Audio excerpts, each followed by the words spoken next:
now that we've gotten to the end of the Acolyte, did it live up to your expectations? Did it deliver everything you'd expected when we started? No, it surpassed them. It subverted them. I've said it before. It's the living embodiment of the meme. Our expectations were low, but holy that was unbelievable. That last episode was something, man. Watching it twice was another something. It would be funny to go back to all of our videos having the cynical predictions of like, oh, they'll probably have some reference to Darth Plagueis. They'll probably have Yoda at some point. They'll probably do this. They'll probably, and it's just like, yeah, you pretty much just got it all. Like, Theory, I sent you a message on Twitter like the day it came out saying like, I bet they have Yoda in there to humiliate him. And you're like, yeah, I think they probably will. Yeah, right. I thought it was going to be worse. And they used The Last Jedi Yoda too. Did you notice that? Yeah, the puppet from The Last Jedi, yeah, he looked weird. They haven't been able to figure out how to make him look as good as an Empire. They just never have. Or in the freaking prequels, man. Well, because he's supposed to look like his High Republic look, so more hair and different, more gaudy. He had like 3 more hairs than he did in the original trilogy. I don't even know the timeline here. A man's going to lose a bit of hair in 100 years. What can I say? I thought they were going to do way worse things. Like, it's bad, but I guess I was picturing even way worse, and like full on, maybe season 2, full on involvement of Plagueis and overriding of things. But season 2, buddy. Right. Yeah. Honestly, I am praying they do a season 2. Please give us this. They'll get it. They for sure will. They got the money to burn, so they're going to do it just to make a statement. To cancel it will be right. The toxic bigots would be right. They can't cancel it. Yeah. I mean, then they just let us all win. Yeah. Well, either way, we win, because like if they cancel it, it's like, well, you get a bit of Schadenfreude. Like, yeah, your shit show has been consigned to the ash heap of history. If they decide to make a season 2, well, we can make some content about that. So, I mean, we win either way. Furthers the proof, right? Another chance given to Disney to fail again. Just be like, yeah, people are starting to real notice now. It ain't just us on the internet. You know what I mean? I honestly think they could make more profit just by putting $180 million, like a big stack of bills, into a pile, setting it on fire, and doing a live stream of them doing it. I think we get so many people tuning in just to watch the insane spectacle of it that like it'd probably make more money than the Acolyte ever will for them. Is the money in that space battle where it all went? That last space battle? I think it all went on Amanda Stenberg and her amazing fight choreography. Yes. I thought it all went to animating Basil every episode. Yes. I've got to say, guys, I legit thought Rosario Dawson was like the worst fighter I've ever seen in Star Wars, but now my expectations have been subverted. Things can always get worse. I think we have a new champion. I still think Reva takes the cake. Fuck, I didn't remember bad. Yeah. It was just so. I just remember her running, like, and how she couldn't run in that armor because it was so clunky and awkward, and like she looked like she was about to fall over. But like watching Amanda Stenberg, I guess having to fight opposite a stunt double with like careful camera work, it was so slow and so stiff. I've seen lots of people praising like the choreography for the symmetry of it, right? And there's like, oh, look at this yin yang sort of thing going on. It's like, they've had completely different upbringings and training. Why are they fighting symmetrically? That doesn't make any sense. They're the same. They both fight equally shit, and then they keep intercutting it with like Squid Game guy and Smilo Ren, and they're really fucking good. Like they're good fighters. They move well. They're quick. They're graceful. They're poised. They hit their marks really well. You're if only just they hadn't ruined it with that slow mo. Yeah, that wasn't. You still have wait for Shad to slow it down, and you'll find there's plenty of opportunities. You see them when you're watching it. Of like, wait, why didn't he kill him? Wait, why in the hallway scene? Oh, there's where tons. They're mimicking episode 3, and I'm like, this is supposed to be the hallway scene, and then I'm like, Shad's going to be pausing this constantly, where it's like he could have hit him there and there, and they stole the scene from that fan film SC-38, where they're like, the marks along the wall locked up. It's like, dude. I thought they were going to do something with that because they're on like an elevated walkway, and it's like, okay, we're cutting through the support beams with our lightsabers. This shit's going to fall down, and then nothing happens. Like, oh, okay, fine. Their sabers look like that. Like, do they even put CGI on them anymore in rotoscope? Like, literal theory sabers look better than because I know they are using toy sabers on set, but then it's like, they don't do any post effects on it. They're weirdly dim. I don't know if they don't. They look. That's what I'm saying. They look dim. Yeah. They don't look. Well, yeah. Also, what I noticed was, and why are they so thick? Also, they're like a giggity. This fucking big. They're like the girthiest lightsabers I've ever seen, and I don't mean that in a good way. And it's not. I think, well, from what I read, is because there's electronics and batteries in there that last a long time. But it's like, well, you could just go to theorysabers.com and grab yourself. But link in the description, boys. I think the main reason is because they want to sell them at Galaxy's Edge, and they have to have them thick so that it looks more accurate. And they can see as seen in the insert horrible show here. Yeah, maybe. Because, I mean, freaking Mace Windu's lightsaber is like pencil thin. It's like 80 years passes and everyone's lightsabers are like super scrawny, so I don't know what happened there. The idea that this show is going to be a marketing opportunity for anything or anyone is fantastic. God bless their optimism. Dude, I there have been bad shows in Star Wars like Boba Fett and all this and that, but like this one actually kind of hurts. It's like, this is just such, what the hell? How do you write off on a project like this and $180 million and then freaking shoehorn Plagueis, the like probably most anticipated character that we all thought was going to be Snoke, and then you literally just put him in there for like 3 seconds.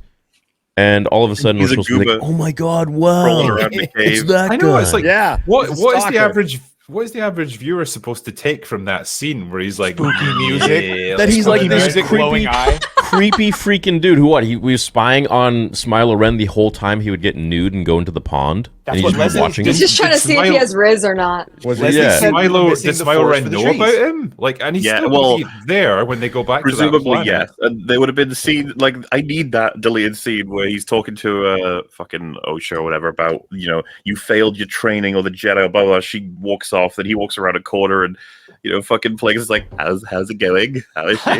Literally, yeah. Like, yeah, she's pretty okay. And he's like, you should get out more. Take us somewhere nice. Yeah, I wanted Smilo Ren's just having to run cover. Here's for a this few guy. dollars. Like, he's all right when you get to know him. Dude, I wanted to do a skit where he's like in the cave, and then I just like pop out with a sandwich. And I'm like a homeless person. Like, but can you leave my cave, please? Like, why are you here? He's like, please do this skit though. Sorry, I'm evil. Well, so is this where Plagueis gets the idea then for creating life with the Force? He hears this. He learned from them. This is their retroactive. Very frustrating. Very, very frustrating. And I think like the lesbian space witches are going to be the inspiration. Absolutely. Well, Gary, that's the whole thing that she did with all of her interviews. She's like, oh, well, when it comes time to training Anakin, then I think, they think twice because of Osha and May. And I'm like, fuck you. No, that's just not how this works.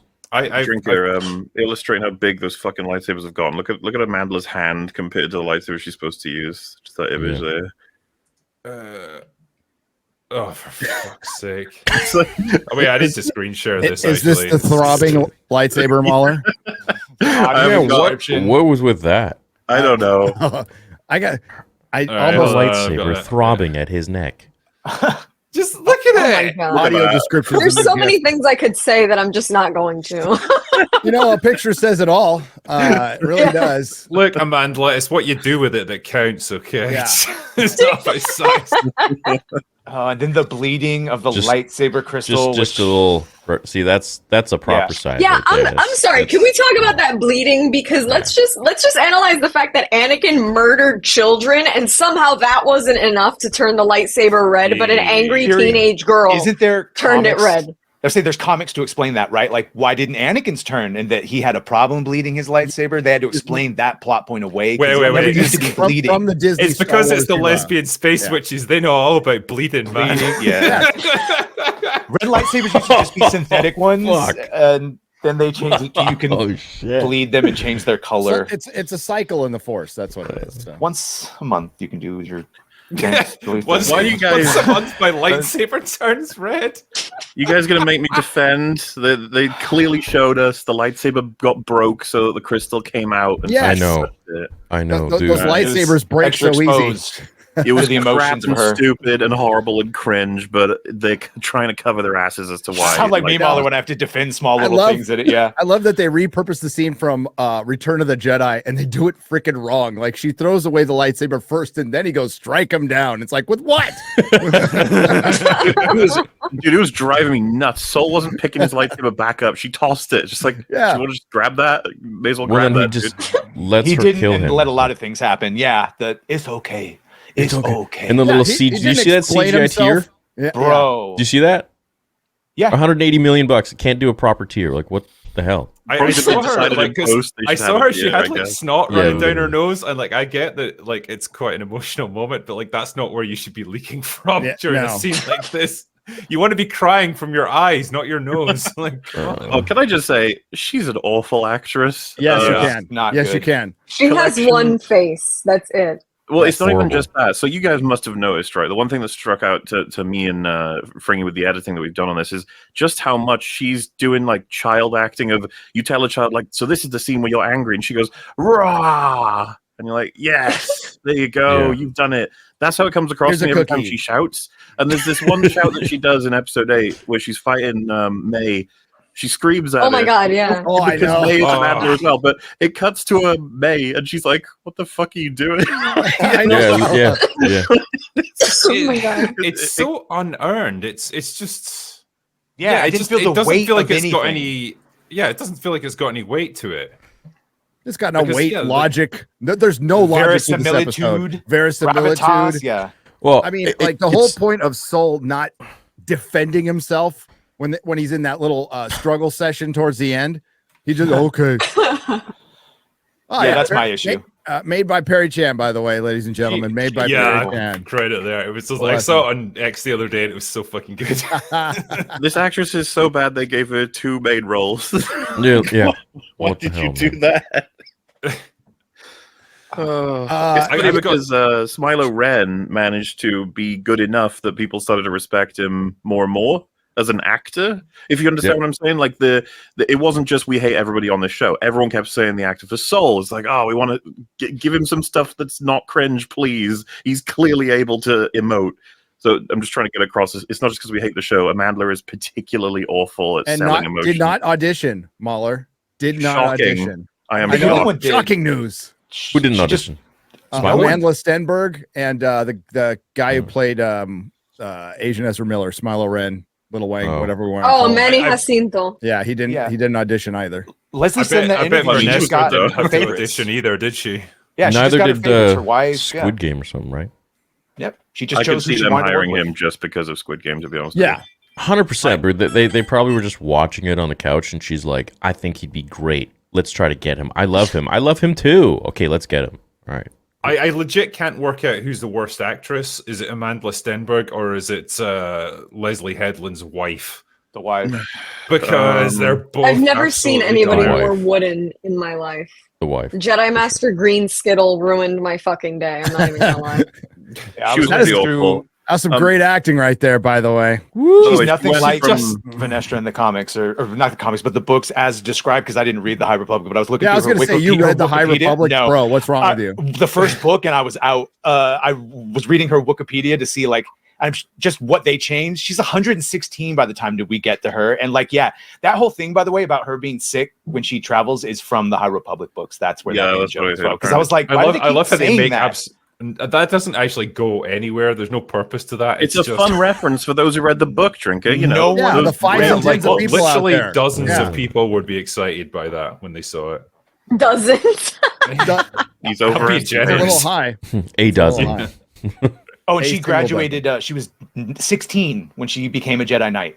Of course. You know- Whatever. Of course she was. I think the writing in the show speaks for itself. As a show, it's really shit. As Star Wars, I think it's even worse when you have all these rules that you have to adhere to.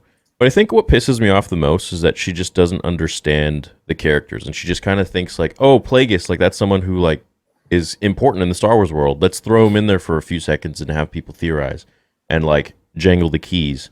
And then Yoda, you're having all this shit happen, and he can't sense a damn thing. Nope.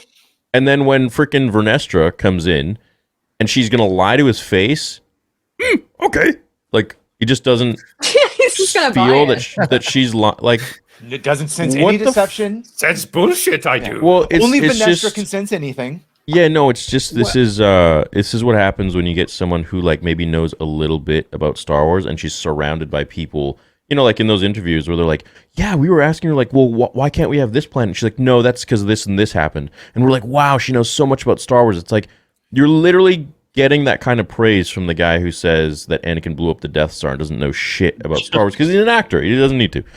It would be nice if he did. So you're just having this person that gets this $180 million budget who thinks she knows everything and is going in just head first with all this shit and is like, yeah, that's great. But what the fuck, man? You literally are like ruining so much stuff because you don't understand any of the lore or anything for that matter. And now we get this show. And we'll probably get season 2. But the problem is that it actually works and there's people willing to defend it. Like, I went and looked through Twitter the morning after I saw the episode, Wednesday morning, to see what people were saying. And there was literally a tweet from somebody going, oh my God, this show deserves a second season based solely on the fact that Yoda was back. I'm like, are you fucking kidding me? These are the same people that put Jedi Master Yoda in this and basically made it seem like he didn't know this dumb bitch was lying. Like, they just jangled the keys. Look, it's Yoda! And they just follow. Like, I don't understand. You guys see that would be the same viral... people that will see that, like, the lightsaber scene and be like, oh my God, we got to see a lightsaber bleeding in live action. It's pure cinema, man. Yeah, they're not talking about the characters. They're not talking about collision of bots, too. The way it was weaved, all the storytelling, no. It is literally always one tiny thing that relates to a color or a shape or a character in like an appearance of a character in isolation. I was going to say, do you see that fucking viral post that said Star Wars is thriving? Yes. Thriving. I replied saying, I think you mean dying. Disney Star Wars could have saved money because they didn't need to put Yoda or Plagueis in motion. They could have just put up still photography of them and they would have gotten the exact same result. So I'm people. Look at me here trying to help Disney. He Yoda. It would save you a lot of money to just have a black screen for what, like 7 hours, and then a picture of Yoda at the end. Yeah, a slideshow. Do a slideshow of class characters. That's all you need to do.